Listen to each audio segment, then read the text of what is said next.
Bonjour à tous, j'espère que vous allez excellemment bien. Aujourd'hui on se retrouve pour parler cyclisme, pour faire le débrief de la 8e étape du Tour de France. On va revenir un petit peu sur tout ce qui s'est passé, ça a été assez rapide du côté de cette journée. On notera cette étape, bilan des Bleus, coureur au top, et puis on parlera également en fin de vidéo du Tour d'Italie féminin, avec l'étape reine de ce Tour d'Italie féminin qui a été assez intéressante, avec une fille qui a déjà gagné, que l'on a retrouvée aux avant-postes, et puis une maillot rose en difficulté. Allez, n'hésitez pas à vous abonner à la chaîne, à réagir dans les commentaires, à mettre un pouce bleu, à partager la vidéo sur les réseaux sociaux, notamment auprès de vos proches, si vous pensez que ça peut les intéresser. Dans les commentaires, n'hésitez pas à me dire qui vous a plu, qui vous a déçu. Si vous avez les moyens et que vous voulez soutenir mon travail, vous pouvez faire un super thanks, ça se passe dans les commentaires. Si vous avez aimé la vidéo, vous pouvez faire un petit pouce bleu. Et puis, vous pouvez cliquer rapidement sur les notifications, sur les miniatures, juste après la mise en ligne des vidéos. Et ça me permet également de me soutenir. Je remercie les gens qui font cet effort. On commence tout de suite avec cette 8e étape du Tour de France. On va dire le scénario attendu. Malheureusement, le scénario attendu. Il n'y a pas eu beaucoup de suspense au niveau de la manière dont allait se dérouler cette étape. On a eu heureusement la Total Energy qui a voulu faire le spectacle. Mais pour combien? 500 €? 1000 €? Même pas. Sur le prix de la combativité, je crois que c'est 500. La quatrième catégorie, je ne sais même pas si c'est 100 €. Voilà. Après, il ne faut pas se plaindre qu'il n'y ait pas de spectacle sur les étapes de plat. Encore une fois, Esso n'a pas compris le cyclisme actuel. S'il n'y a pas de carotte, on n'y va pas. Aujourd'hui, il n'y a pas de carotte. Donc on n'y va pas. Alors Total Energy, parce qu'on n'est pas très loin, on passait du côté des Pays de la Loire, on n'était pas hyper loin de la Vendée, en plus il y avait Bruno Retailleau dans la voiture, ça lui a rappelé l'époque du Puy du Fou, mais voilà, ça a peut-être joué aussi pour essayer de faire le spectacle, mais après derrière, de toute manière tu savais que c'était voué à l'échec, à part Nicolas G qui essayait de créer un petit peu de spectacle. Et puis voilà, quoi, tu savais qu'il n'y aurait pas de spectacle. De toute manière, pour que ça soit Nicolas G qui commente la journée, il faut savoir que dans l'histoire du Tour de France, Nicolas G n'a commenté que des étapes où il n'y avait pas de spectacle. Parce qu'à chaque fois, Alexandre Pasteur lui donne toujours les étapes où il n'y a rien. Voilà, parce qu'il faut savoir que, je rappelle la règle, c'est qu'en première semaine, aujourd'hui, France Télévisions, le commentateur est considéré comme un employé de France Télévisions en contrat à longue durée. Ça ne prend pas en compte les consultants, mais seulement les journalistes. Ils doivent avoir une journée de repos tous les 7 jours. Or, une première semaine de Tour de France dure plus de 7 jours, donc on impose une journée de repos. Voilà, c'est le droit du travail qui l'impose en France. Donc, ce qui fait que Alexandre Pasteur, il y a toujours une journée en première semaine où il doit laisser sa place. Bon, normalement, c'est toujours une étape inintéressante, donc on le savait. Il y a eu le virage d'Alki Durand, mais voilà, il ne s'est pas passé grand-chose. Résumé, 82 km de l'arrivée, l'échappée sort, elle va être reprise vers 15 km de l'arrivée du côté de Burgodo. Total Energy qui avait déjà essayé une première fois. Le sprint intermédiaire remporté par Jonathan Milan. Le classement de la montagne, je ne sais plus si c'est Verché ou Burgodo, mais c'est un des deux Total Energy qui le remporte. Et puis voilà. Et à l'arrivée, c'est Milan qui s'impose. Dans un sprint qui a été houleux, on va en reparler encore, mais où il n'y a pas eu de chute. Voilà. Mais ça a encore été un sprint houleux, il faudra en parler de certaines choses quand même de la part de l'UCI. Donc note de l'étape 5 sur 20, mais on s'y attendait, c'est ça qui est terrible. On s'y attendait, le pire c'est que ça tombe un week-end.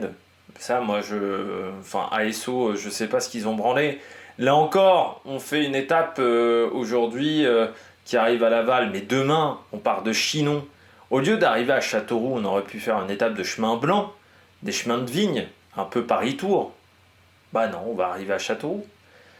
Et on sait qu'à Châteauroux, il se passera rien, comme d'habitude. Toutes les étapes à Châteauroux, à part, je crois, 2006, où il y a un peu de suspense au niveau de l'échappée.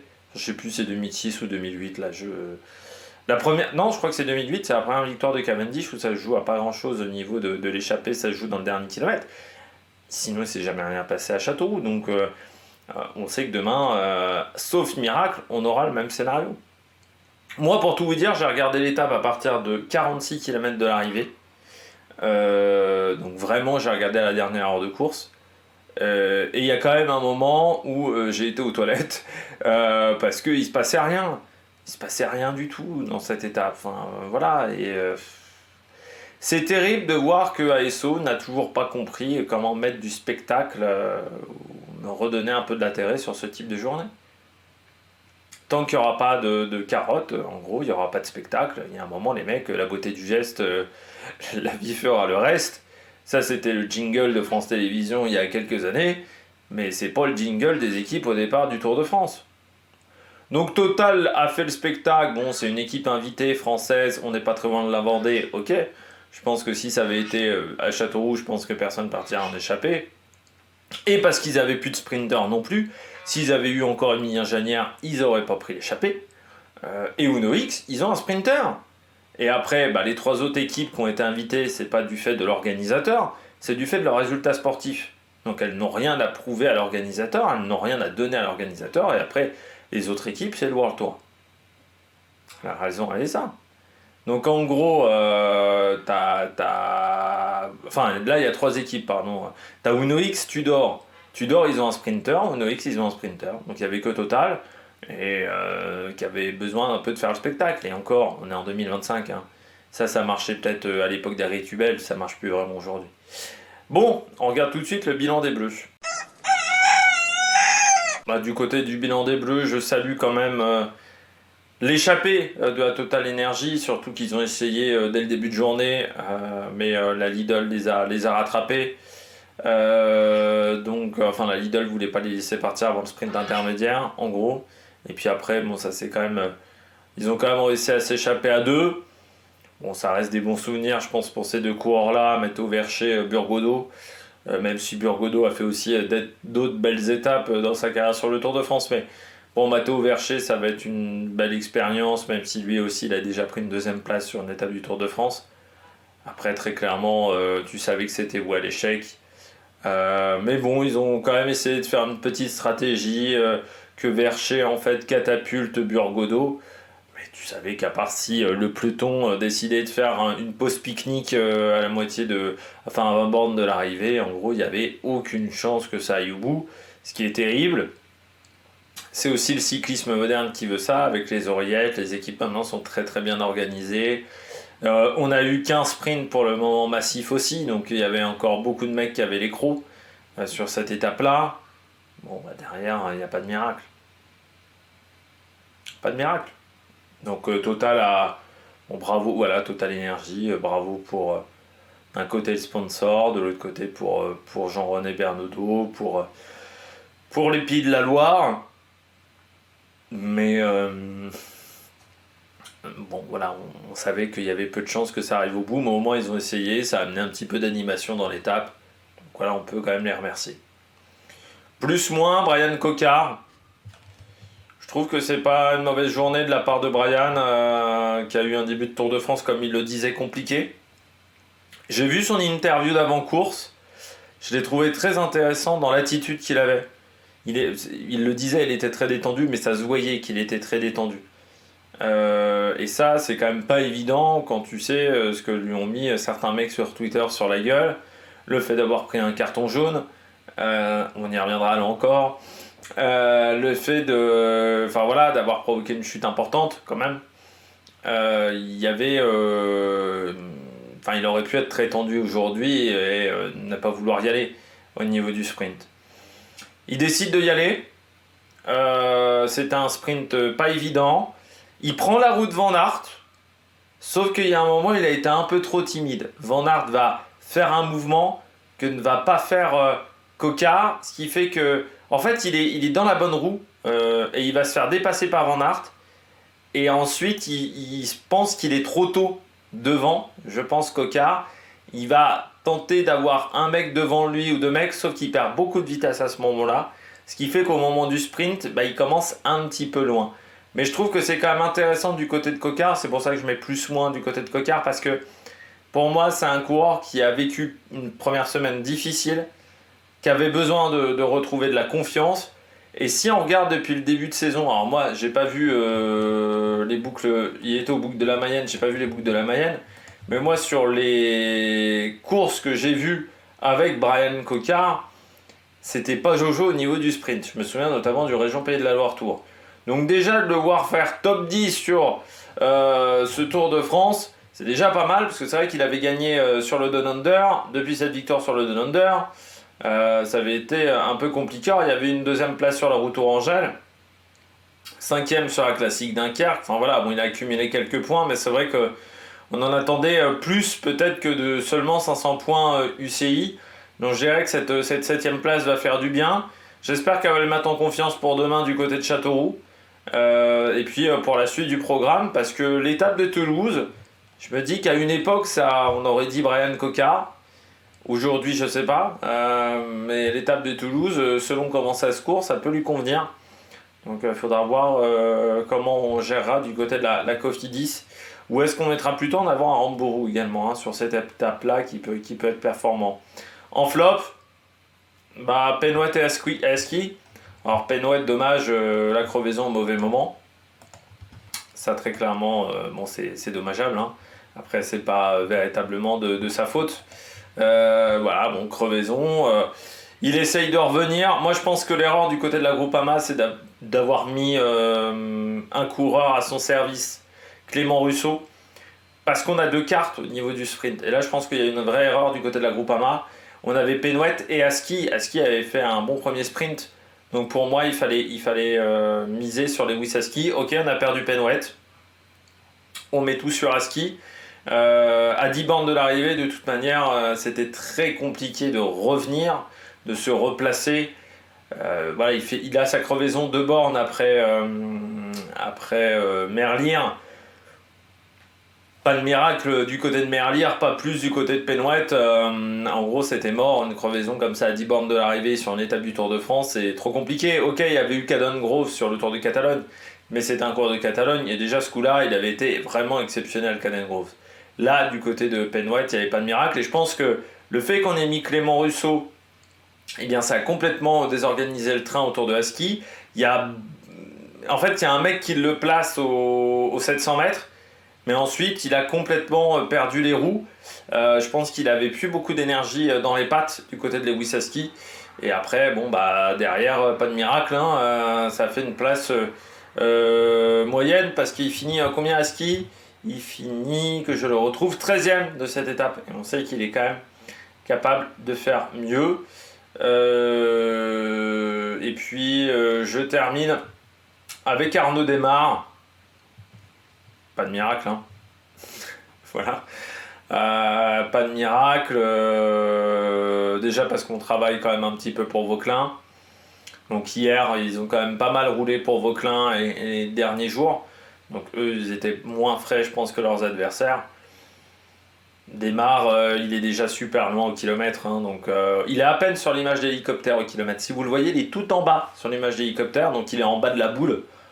Je sais très bien que là, Démarre, déjà avant, c'était pas le mec qui se faufilait mieux, parce qu'il a toujours eu besoin d'un train. Arnaud Démare, si il commence 20ème, tu sais que c'est pas McEwen, quoi.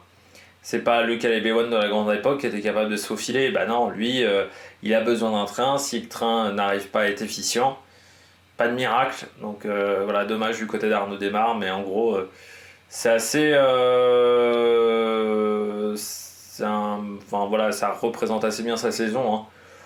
Au niveau des sprints, ça a été extrêmement compliqué pour le Picard. Donc pas de miracle aujourd'hui du côté d'Arnaud Démare. On regarde tout de suite les coureurs au top.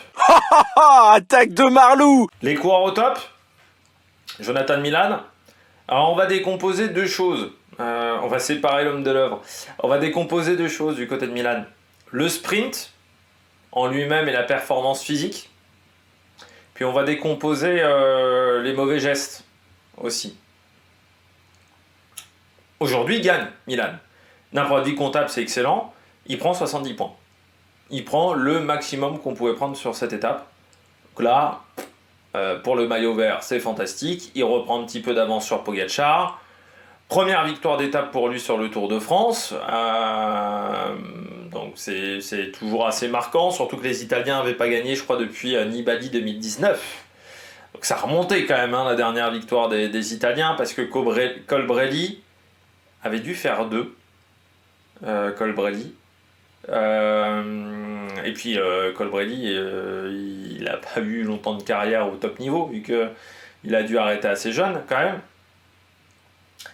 Et puis surtout, ça récompense la Lidl Trek qui a misé sur lui plutôt que sur Mats Pedersen cette année sur le Tour de France.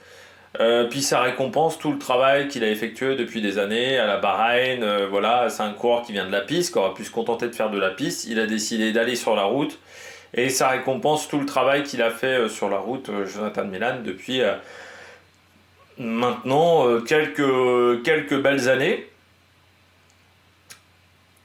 Et puis, ce qui est important pour Milan, gagner sur le Tour de France, aussi parce que c'est la plus belle course au monde, parce que tu as battu quand même déjà Merlier, mais là tu bats Merlier, tu bats Van Aert, tu bats quand même du beau monde aujourd'hui, parce que tu montres encore que tu es le meilleur avec Merlier, sprinter du monde aujourd'hui, on peut pas te battre une fois que t'es lancé, t'es imbattable.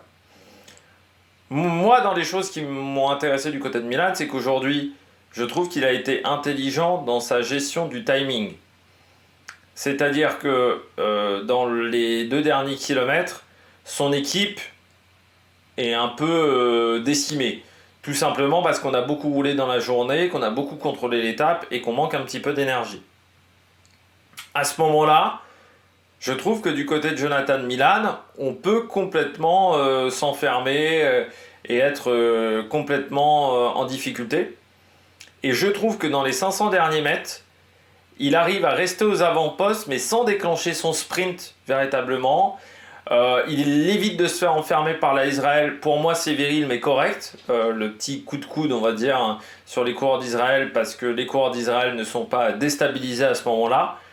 Il marque juste, on va dire, son territoire. Donc pour moi, cette action-là n'est pas répréhensible.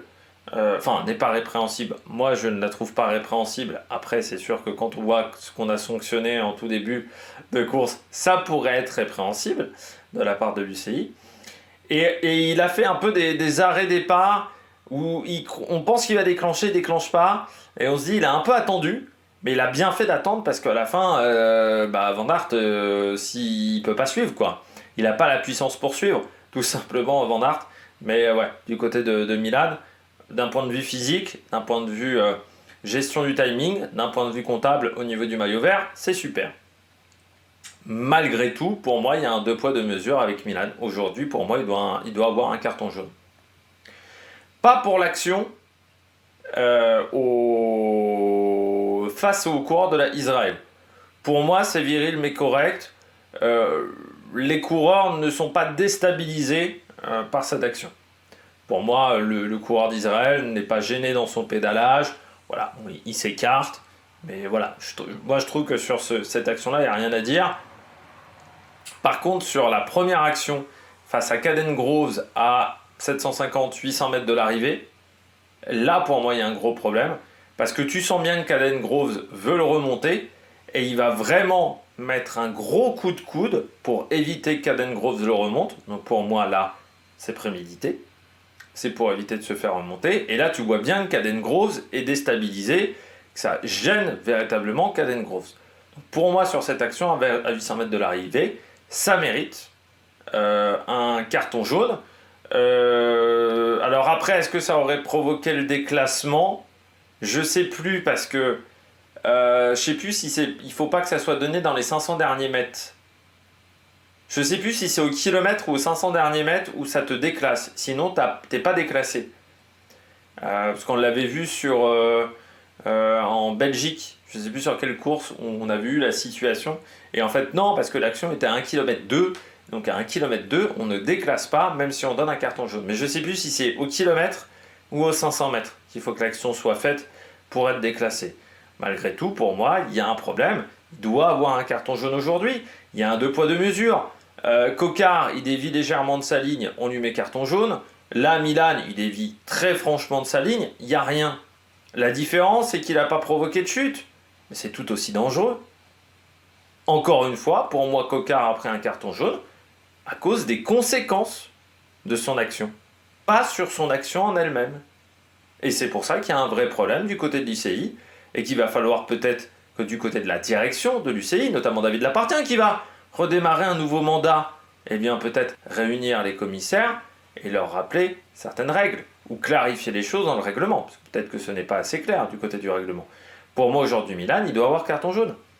Alors, on va me dire, alors, moi, je pense pourquoi il ne se prend pas carton jaune, très clairement, parce que si on doit le déclasser un vainqueur d'étape du Tour de France 1h30 après l'arrivée, c'est-à-dire après le podium.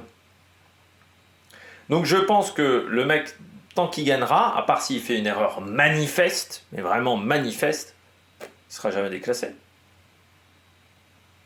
C'est trop compliqué en termes d'organisation pour l'ASO. Et comme l'ASO en ce moment est main dans la main avec l'UCI, on ne le fera pas. Alors que pour moi, l'action de Milan est dangereuse. La première action à 800 mètres est dangereuse. Et pour moi, elle impacte le sprint de Caden Groves. Parce qu'il se retrouve derrière, Caden Groves. Il se retrouve moins bien placé.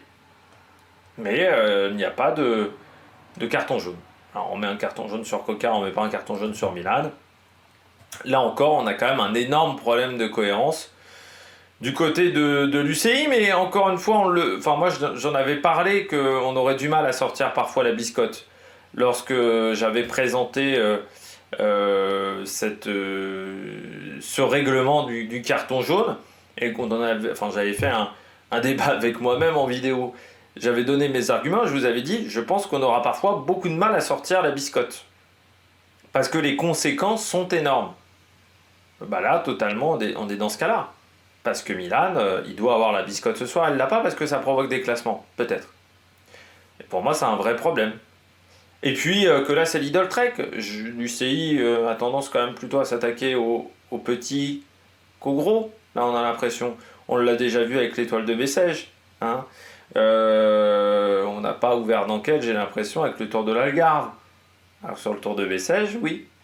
Mais voilà, on connaît un petit peu l'UCI. Mais pour moi, là, il y a un vrai problème autour de Jonathan Milan, parce que or, c'est pas la première fois qu'il met des coups de coude et des trucs comme ça, on le sait, c'est pour ça que ça m'avait fait marrer quand je vous avais dit Milan qui s'emportait contre...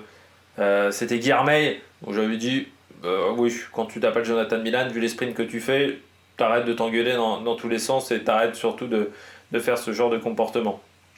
Mais pour moi, là, ce soir, ça méritait carton jaune. Moi, j'aurais préféré un système de permis, parce qu'aujourd'hui, Coca, moi, j'aurais mis qu'un point de pénalité à l'époque. Et là, un Milan, pour moi, ça valait 4 points. 4 points. Voilà. Mais c'est quand même marrant parce que là, aujourd'hui, donc, Milan, il se prend pas le carton jaune, alors que sur le Tour d'Italie féminin, hier, pour intimidation, Marlène Reusser se prend un carton jaune alors qu'elle est maillot rose de la course. Donc, tu vois quand même le vrai problème de jugement en ce moment du côté de l'UCI et les problèmes entre les différents jurys de commissaires.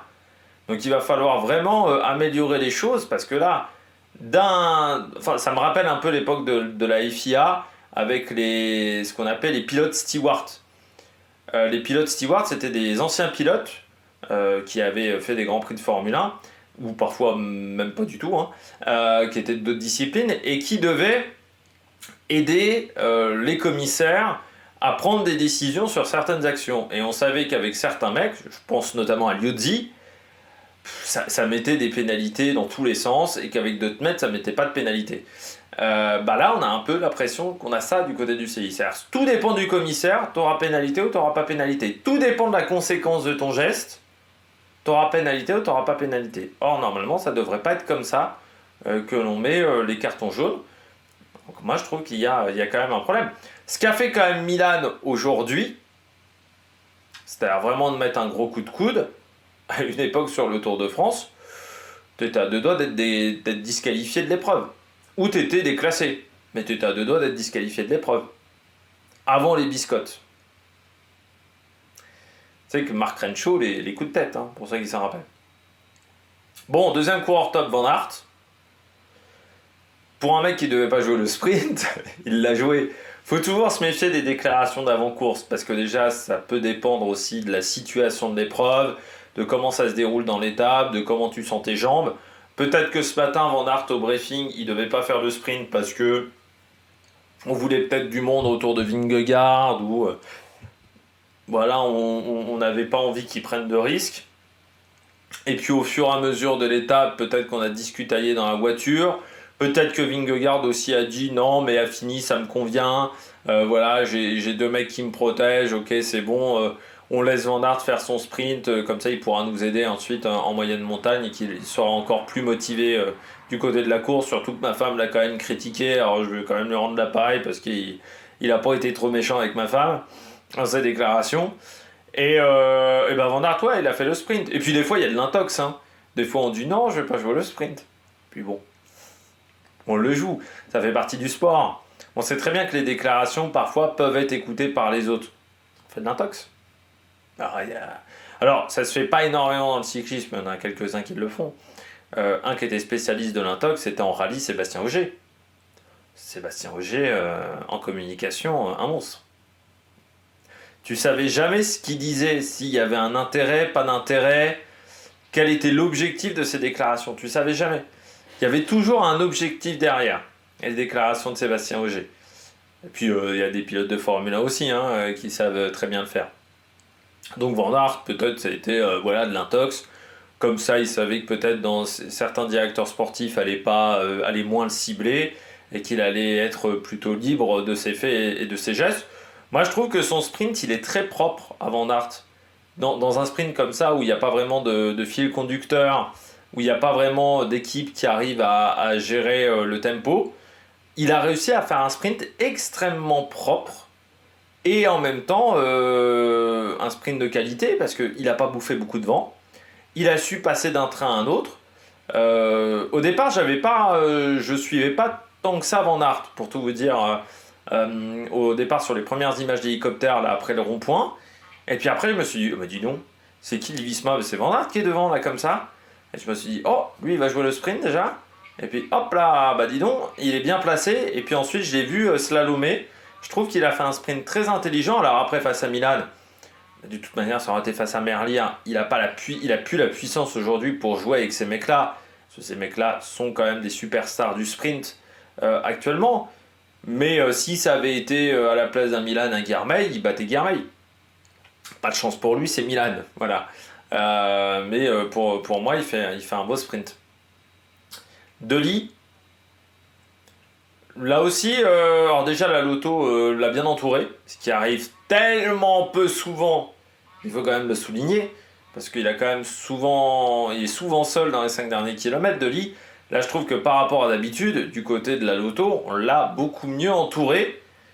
Après, c'est dommage, il y a un moment, il rate aussi, un peu comme Coquard, il prend pas tout de suite la bonne roue. Il perd pas mal de place, qui fait qu'il sprint au final loin. Il doit commencer son sprint, il est 11 ou 12, mais il remonte super fort sur la fin. Il a vraiment très très bien fini son sprint du côté d'Arnaud Dely. J'ai vu une petite interview d'après-course où il disait qu'en gros ça allait le rassurer et que c'était bien, les jambes étaient bonnes et qu'il avait été moins gentil que d'habitude mais peut-être encore un peu trop gentil dans ce sprint. Peut-être parce que c'est vrai qu'à un moment il perd des places, il perd des positions, ce qui fait qu'il était plutôt pas mal placé on va dire au kilomètre et puis il régresse un petit peu dans la hiérarchie. Mais sa fin de sprint, vraiment, je pense qu'il est même plus rapide que Van Aert sur sa fin de sprint. Il remonte super fort. Dommage qu'il commence son sprint 10 ou 11 et que donc il parte avec un temps de retard. Je dirais que son sprint était pas mal. Et puis Israël, moi j'ai bien aimé le travail collectif de la formation avec Ackermann, avec Jack Stewart. Je trouve qu'on a bien réussi à s'organiser. Moi j'avais un peu peur parce que quand j'avais vu au départ du Tour de France qu'on aurait les deux, moi j'avais dit qu'il fallait mieux miser sur Stewart que sur Ackermann. Bon, sauf que Stewart n'a pas marqué beaucoup de points du côté du classement du maillot vert. Et on a bien réussi à corriger le tir du côté d'Ackermann qui s'était retrouvé quand même bien seul lors du précédent sprint qu'il avait dû anticiper. Là il est bien entouré. Stewart fait vraiment un super boulot.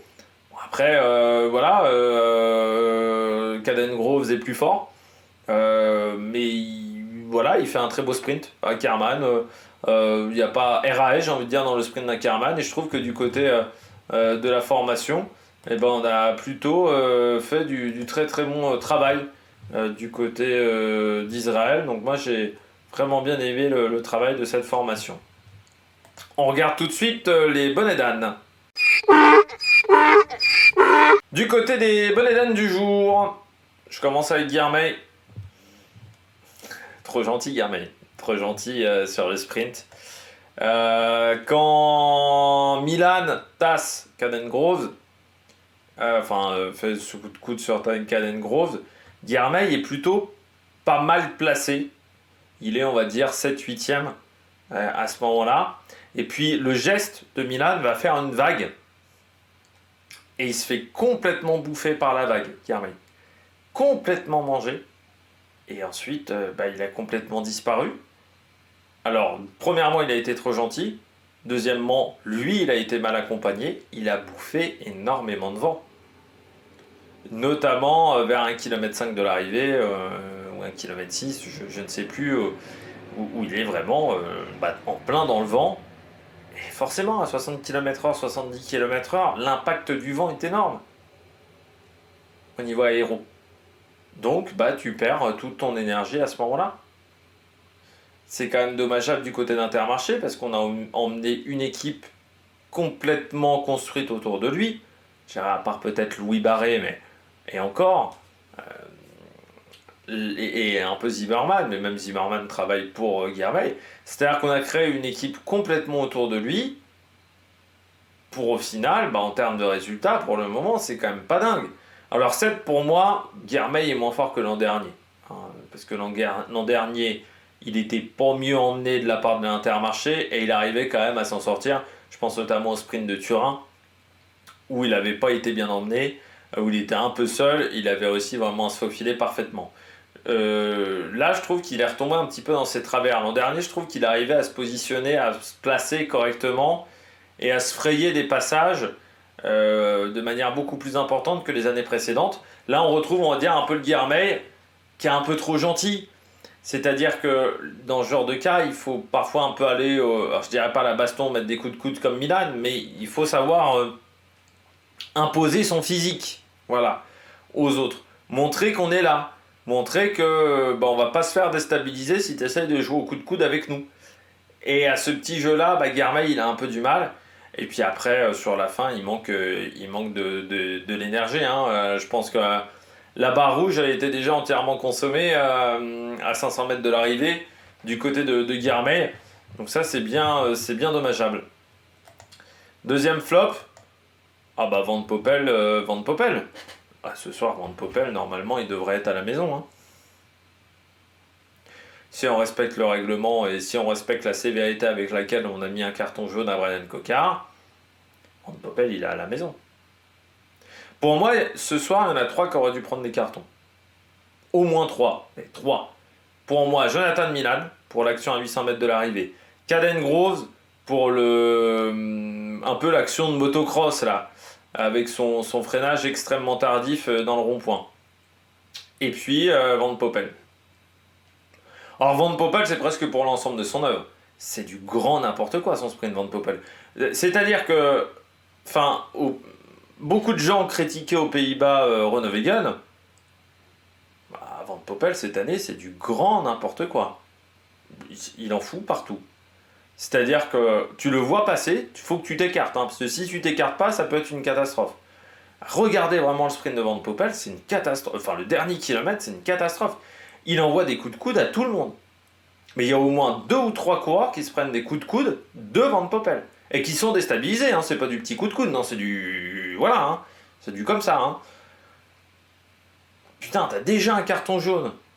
Et tu continues à faire ça. Ça veut dire que le carton jaune t'a pas servi de leçon. À partir de ce moment-là, pour moi, le deuxième est là. Pour moi, il doit être exclu ce soir. Non. Parce que déjà, je rappelle que le premier carton jaune, c'est lui qui provoque la chute, à Dunkerque. La chute Penouette-Janière, c'est lui qui la provoque. Mais là, je vois pas pourquoi on met pas de carton jaune à Van Poppel. Il fait des erreurs, enfin il met des coups de coude à tout le monde. Pourquoi il met des coups de coude? Parce qu'il est en solo, il n'y a pas Meus, et parce que je pense qu'il est limite physiquement. Ça, c'est les raisons. Mais par contre, c'est pas normal que l'UCI ne lui mette pas de carton jaune. Là, le sprint qu'il a réalisé, c'est extrêmement dangereux. Quand je dis aujourd'hui, dans on va dire les résumés de l'étape, quand je dis qu'il ne s'est pas passé grand-chose, c'est qu'on a eu de la chance quand même de ne pas avoir de chute, parce que je trouve que le parcours était dangereux, parce que pour moi, il n'y avait aucun intérêt de prendre cette rocade à 2 fois 2 voies, de prendre le rond-point, de faire un tour complet de rond-point et de redescendre par cette rocade qui était extrêmement large, qui était en faux plat descendant, où on sait que c'est là où on a les pires chutes. Alors qu'on pouvait éviter toute cette zone-là du rond-point où on faisait le demi-tour et de la rocade, en prenant la première sortie sur la gauche, au rond-point où il y avait la CGT. Voilà. Comment faire compliqué quand on peut faire simple et beaucoup moins dangereux? Parce que on tournait à cet endroit-là. Déjà, on évitait toute une zone industrielle qui était absolument pas intéressante en plus en termes de visage. On serait arrivé beaucoup moins vite sur les 2 ronds-points. Parce que le premier rond-point, j'ai serré les fesses. Hein. Quand j'ai vu le premier mec passer, je me suis dit, ouh, ça va vite. Ça va vite, ça va vite, ça va vite. Faut pas qu'il y en ait un qui rate la trajectoire. Faut pas qu'il y en ait un qui morde trop à l'intérieur. Sinon, c'est une catastrophe. Heureusement, tout le monde est passé. Mais on serait arrivé beaucoup moins vite sur ce rond-point-là. Avec beaucoup moins de risques. Alors, est-ce que c'était pour étirer le peloton? Mais au final, quand tu vois le dernier kilomètre, on ne l'a absolument pas étiré. Est-ce que c'était parce que le maire a demandé? Peut-être. Alors dans ce cas-là, du côté du maire de Laval, je ne vois pas pourquoi on veut mettre en avant une zone industrielle et une rocade 2 fois 2 voies limitée à 90 km/h. Mais vraiment, je trouve que c'était une zone qui était extrêmement dangereuse. Mais oui, pour finir avec Van Poppel, pour moi, bon, voilà, pour moi, il a rien à faire encore sur ce Tour de France. Il aurait dû rentrer à la maison ce soir. Mais à partir du moment où tu déclasses pas Milan, c'est sûr que tu déclasses pas non plus Van Poppel. Hein. Mais à partir de ce moment-là, tu ne mets pas de carton jaune à Coquard non plus. Eh ben oui, un peu de cohérence dans les décisions du côté des commissaires de l'UCI, mais c'est ce qu'on reproche quand même depuis le début d'année hein, sur certaines décisions. Surtout quand on voit qu'un Janière, pourquoi Janière s'est pris un carton jaune sur le Dauphiné, tu te dis quand même que Van Poppel, là c'est 3 rouges normalement qu'il doit se prendre Van Poppel. Et puis Bauhaus, du côté de la Bahreïn, on n'avait pas le bon timing aujourd'hui. On n'avait pas le bon timing parce que on commence du côté de la Bahreïn, on démarre fort. À 6 bornes de l'arrivée, on étire le peloton. Alors je me dis, putain, alors déjà on confie les clés du camion à Bauhaus. C'est assez rare du côté de cette formation, parce que normalement ils se démerdent plutôt seuls. Et puis du côté de la Bahreïn, on met vraiment un gros tempo à ce moment-là, pour étirer le peloton. Je me dis, bon, c'est pas con, parce que là c'est vrai que c'est un petit peu technique. Ça étire le peloton, pour Bauhaus, ça peut être bien. Ouais, sauf qu'à 5 bornes de l'arrivée, il n'y a déjà plus personne. Il doit se débrouiller seul et sur la fin, il lance son sprint, il doit être 15e. Il est vraiment en 3e épaisseur hein, quand il lance son sprint Bauhaus. Pas de miracle dans ce genre de situation, mais c'est quand même dommageable du côté de la Bahreïn d'avoir mis autant d'énergie sur cette étape, d'avoir mis un Mohoric quand même au service de Bauhaus, pour pas le faire dans le bon timing et pour manquer de main d'œuvre sur la fin. Donc il aurait peut-être fallu gérer l'équipe différemment. Peut-être qu'on s'est un petit peu raté du côté du briefing ce matin, du côté de la Bahreïn Victorious. On regarde tout de suite les classements de cette étape. Comme vous le voyez, Jonathan Milan vainqueur devant Van Aert, Caden-Groves. Il est 19h30 au moment où j'enregistre. Pour l'instant, toujours pas de biscotte pour Jonathan Milan. Caden-Groves, Ackermann de Lianderesen, qui a fait un bon sprint en faux plat montant comme souvent. Coquard, Dainese, Albanese et Fradheim. Alors, Dainese, il a fait un sprint en reculons. Il y a eu déjà un peu Caden-Groves qui a fait un sprint comme ça. Mais alors, Dainese, c'est aussi assez impressionnant. Il a perdu pas mal de place sur son sprint. Là aussi, je pense que Trentin a emmené le sprint un peu trop tôt pour Dainese. Du côté du classement général, pas de changement. Pogačar toujours en tête devant Evenepoel, Vauquelin. Vingegaard 4e devant Van Der Poel, les mêmes écarts. Le seul changement, c'est Ben O'Connor qui a perdu 2 positions dans le top 20 et dépassé par Narvaez et Martin. Voilà, tout simplement du côté du classement. Le maillot vert, lui, eh bien c'est Jonathan Milan qui passe en tête, mais avec une avance encore raisonnable sur Tadej Pogačar, 182 points contre 156, c'est-à-dire qu'on a 26 points d'écart entre les deux, donc ça reste léger, tout simplement. Girmay commence à être un petit peu distancé comme Van Der Poel, mais encore une fois, rien n'est fait dans ce classement. La mauvaise opération, c'est pour Merlier, mais déjà, il ne le jouait pas vraiment. Le classement de la montagne, Tim Wellens toujours en tête. C'est Burgodo qui a pris 1 point aujourd'hui et pas Matteo Vercher dans la dernière bosse du jour. Du côté du maillot blanc, c'est Evenepoel qui est en tête devant Vauquelin et Olny. Là encore, peu de changements.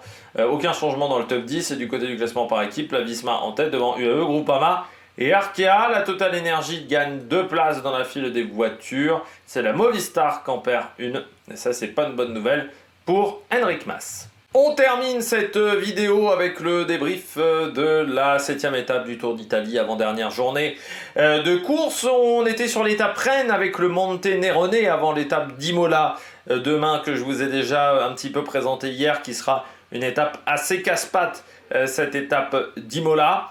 Eh bien, une journée assez surprenante avec une coureure qui a été échappée pendant très longtemps du côté de la Lidl Trek. Et puis derrière, on fait un tempo du côté de la Movistar, mais qui était vraiment pas énorme. C'est presque plus la UAE qui faisait le rythme du côté de cette étape. Donc c'est vrai que là, on se dit, du côté de la formation, on a une idée derrière l'attaque avec Longo Borghini. Mais c'était quand même assez surprenant de voir Marlene Reusser comme ça, pas mettre ses équipières devant. Et puis d'un coup, à plus d'une dizaine de kilomètres de l'arrivée, c'est-à-dire assez tôt dans le Monte Nerone, et bien on a une accélération de Longo Borghini, avec notamment derrière elle, Liane Lippert. Et là, c'est quand même assez surprenant ce qui s'est passé. Normalement, tu te dis, l'écart commence à grandir entre Longo Borghini et Reusser. Liane Lippert, tu la fais redescendre. Eh bien, on a attendu pour faire redescendre Liane Lippert qu'elle se soit complètement cramée dans la roue d'Elisa Longo Borghini pour qu'ensuite qu'elle aille aider Marlene Reusser. On a dû perdre dans l'affaire 15 à 20 secondes. Vous voyez que l'écart à l'arrivée n'est pas si énorme que ça, donc on peut avoir des regrets. La Movistar a été solide autour de Marlene Reusser, mais c'est Marlene Reusser qui n'avait pas des super jambes, qui a eu un coup de mou sur cette étape. Et puis après, on a mal joué tactiquement du côté de la Movistar. Longo Borghini, elle est partie tôt, mais elle a un peu présumé de ses forces. Et ce qui fait que quand Sara Gigante s'est aperçu que Marlene Reusser ne reviendrait pas, que dans ce groupe-là, on ne reviendrait pas et que l'écart continue à grandir, 40 secondes, 50 secondes à ce moment-là, elle décide d'accélérer et en 2 km, elle est revenue sur Longo Borghini. Et en 2 km 5, elle lui a collé 45 secondes dans la vue.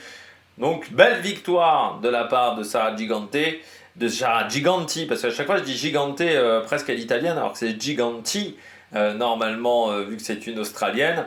Elle était forte aujourd'hui, avec une NG Insurance qui a vraiment été la meilleure équipe en montagne sur ce Tour d'Italie, mais qui pourra avoir des regrets d'avoir raté l'étape de vendredi, et surtout l'étape de jeudi, avec les coups de bordure, où là ils sont passés complètement à côté, extrêmement mal placés du côté de cette étape collectivement. Giganti, elle fait une super étape aujourd'hui, comme lors de l'autre arrivée au sommet. C'est la meilleure grimpeuse de ce Tour d'Italie, mieux que Longo Borghini, mieux que Marlene Reusser. C'est la fille qui est la plus performante en montagne. Dommage pour elle, c'est qu'il y a eu une journée de bordure et qu'il y a eu un contre-la-montre. Voilà, du côté de Giganti. Mais s'il n'y avait pas eu ces 2 étapes-là, elle gagnait aisément le Tour d'Italie. Ah oui, aisément le Tour d'Italie. Parce qu'en montagne, c'était la plus forte.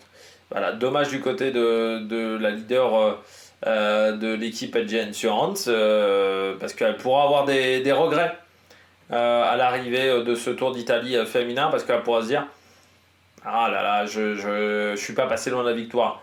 J'étais au-dessus, physiquement j'étais au-dessus et parce que j'ai raté des choses techniquement sur mon vélo, et j'ai fini très loin.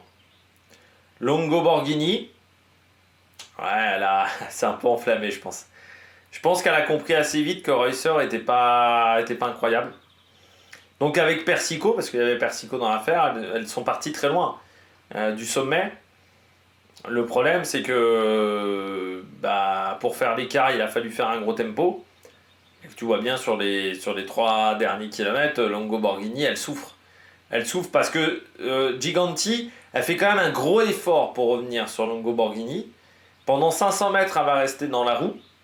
Et puis elle s'aperçoit qu'en fait, Longo Borghini, la machine commence à se dérégler. Et là, elle décide de dépasser à ce moment-là, ce qui a été très intelligent de la part de l'Australienne. Et Longo Borghini, oui, je pense que on en a un peu trop mis aujourd'hui. Alors, il faudra voir quand même demain si elle récupère bien, parce que là, elle a quand même fini bien rincée l'étape. Mais ça a été une bonne journée, et puis surtout, elle reprend le maillot leader. Donc ça, c'est quand même une satisfaction, mais avec peu de marge au final sur Marlène Reusser, qui pourtant, à un moment, a eu un vrai coup de mou. Isabella Umgrel, elle, c'est la nouvelle star de la Lidl Trek, derrière Gaillard et Alini. Impressionnante parce que très jeune encore, et elle arrive à se battre avec les meilleurs. Surtout que du côté de la Lidl Trek, on lui a pas mis la meilleure équipe au monde. Et puis en plus, faut quand même le dire qu'elle se retrouve souvent seule. Et puis c'est pas simple parce que il n'y a plus Longo Borghini. Donc Longo Borghini a apporté quand même peut-être 70% des résultats de l'équipe. Donc maintenant, il faut que tu te débrouilles seul chez Lidl Trek. Et c'est vrai que ça met un peu plus la pression. Et puis des fois, on a un peu raté la stratégie du côté de la Lidl Trek. Je pense à Nokele du côté des classiques belges. Mais là, très bien du côté d'Holmgren et qui prend quand même 3 secondes à Reusser qui n'arrivait pas à suivre la roue. Pas bien aujourd'hui. Alors c'est vrai qu'il faut se rappeler qu'elle était bien sur le Tour de Suisse. Le Tour de Suisse, ça commence un petit peu à remonter, le Tour de Suisse féminin, parce que le Tour de Suisse féminin, c'était à la fin du Dauphiné. Donc ça commence à faire 3 semaines. Donc peut-être un peu de fatigue physique. Peut-être que le pic de forme est en train de décroître, tout simplement, du côté de Marlène Reusser, qui a fait un beau printemps. Peut-être que là, c'est un peu plus difficile de remettre la machine en route. Mais c'est vrai que c'est surprenant parce que sur le chrono, moi je l'avais trouvé impressionnante. Alors, on sait que c'est son exercice de prédilection, mais je trouve qu'elle avait vraiment fait des très très gros écarts sur pas mal de filles. Et puis on a eu l'impression qu'au fur et à mesure de la semaine, ça a été de moins en moins bien avec ce carton jaune récupéré. Et puis de moins en moins de fraîcheur. Et sur cette étape-là, ça a été difficile. Alors va-t-elle réussir à se refaire la cerise pour demain? Parce que demain, on peut faire des gros écarts. C'est un parcours où une certaine... c'était Van Vleuten ou Van der Breggen? Je crois que c'est Van Vleuten qui était parti à 103 km de l'arrivée en 2020 du côté des filles au championnat du monde. Donc ça peut être vraiment un beau parcours.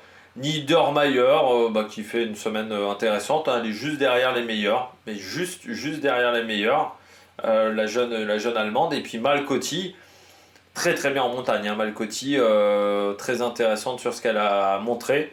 Et puis ça va faire du bien à Human Power Hall parce que ça reste une équipe assez modeste quand même en World Tour féminin, qui n'a pas forcément eu de grands résultats, je crois, ces derniers temps. Peut-être que je me trompe, mais moi, de ce que j'ai vu, j'ai pas vu beaucoup de résultats. Donc c'est vrai que là, la performance de Malcotti, et puis elle impressionne vraiment l'italienne. On ne s'attendait pas à ce qu'elle soit à ce niveau-là en montagne. Zygarde, très bien. Le seul problème de Zygarde, c'est que si elle perdait pas autant d'énergie avec son manque d'adresse technique, tu vois qu'elle pourrait elle aussi se battre pour la victoire, mais elle confirme la belle performance d'Edge Insurance. Rouillekers, les Phoenix de Koninck, pas terrible aujourd'hui, quand on connaît leur qualité. Castelline a vraiment explosé sur cette étape. Et c'est vrai que Rouillekers, elle a eu du mal, elle aussi, dans les 2 derniers kilomètres. Elle a vraiment souffert quand devant ça a commencé à accélérer. Et puis Evita Music, elle s'est bien accrochée aujourd'hui, Evita. Autant Juliette Labousse a craqué quasiment d'entrée dans le Monte Nerone. Autant Evita Music, elle a tenu jusqu'à 4 bornes de l'arrivée à peu près. Donc c'est un peu rassurant quant à son niveau de forme, surtout qu'elle bat quand même Anna van der Breggen qui a quand même explosé assez loin de l'arrivée dès que ça a commencé à accélérer dans le groupe de poursuivantes. De Schreper, belle étape et puis dommage de Schreper qu'elle ait perdu du temps hier parce que sinon la semaine était très intéressante pour la jeune Belge devant Cazola, Smulder et Van den Roy. Allround a perdu pas mal de temps aujourd'hui en difficulté, la concurrente de la Uno X. Schladonova fait pas de mauvaise étape du côté de la Visma. Et puis si on redescend, Van Damme également a souffert du côté de la Ceratisite. On voit que la montagne, la haute montagne, c'est pas trop sa tasse de thé. Et puis Juliette Labousse, elle a fini même derrière Léa Curigné. Ah, elle a fini loin, Juliette Labousse, Célia Géry, 61e. Vraiment, ça a été une semaine à oublier pour la Française. Complètement passée à côté. Jamais dans le coup. Vraiment une méforme assez inquiétante. Voilà. Et puis parmi les filles qui n'avaient pas pris le départ, Dilixine Miermont, Marianne Vos n'avait pas pris le départ, ou encore Locha de Guest qui était en échappée hier. Du côté de la néerlandaise de la FDJ Suez. Classement général, Longo Borghini donc, qui passe en tête pour 22 petites secondes d'avance sur Marianne Reusser, Gigante. Troisième assez largement devant Rouillekers. Il y aura un beau combat demain entre Rouillekers et Niedermayer. Anna van der Breggen, je pense, aura du mal et devra se méfier d'Isabella Holmgren. Et puis, Zugart Malcotti, ça roule pas mal. Alrun pour l'instant est 10e. Mais on verra si Nevita Music n'arrive pas à gagner des positions demain. Le maillot de meilleure sprinteuse, toujours aux mains de Lorena Vibus, ça devrait être le cas demain soir également. Longo Borghini, deuxième devant Anna Anderson. Le classement de la montagne est emmené par Ostolazza pour un seul petit point face à Gigante. On verra comment Gigante se comporte parce qu'elle ne pourra pas partir en échappée. Donc est-ce que la EG Insurance va contrôler toute la journée ou est-ce qu'on laissera Ostolazza prendre ce maillot bleu? Ça serait mérité parce qu'elle est quand même à l'attaque tous les jours, la fille de la Laboral Cuccia Fondazione Euskadi. Et puis ça serait bien pour cette équipe qui est Conti Pro ou Conti la Laboral Cuccia Conti Pro, voilà, enfin Pro Team. Voilà, mais qui fait vraiment du très très bon travail. Le maillot blanc, Niedermayer, je rappelle le maillot blanc, ce sont les moins de 23 ans devant Holmgren, mais là aussi, 47 secondes seulement, et puis Adonova et Reinhardt du côté de la Visma Lise Bike, et puis du côté du classement par équipe, et bien la Gen Surance Caracol en tête devant la Phoenix de Koninck, Lidl, UAE, Visma et FDJ Suez. Eh bien, j'espère que vous avez aimé cette vidéo. N'hésitez pas à vous abonner à la chaîne, à réagir dans les commentaires, à mettre un pouce bleu. Et puis nous, on se retrouve pour de nouvelles aventures sur la Make Production. Ciao, ciao!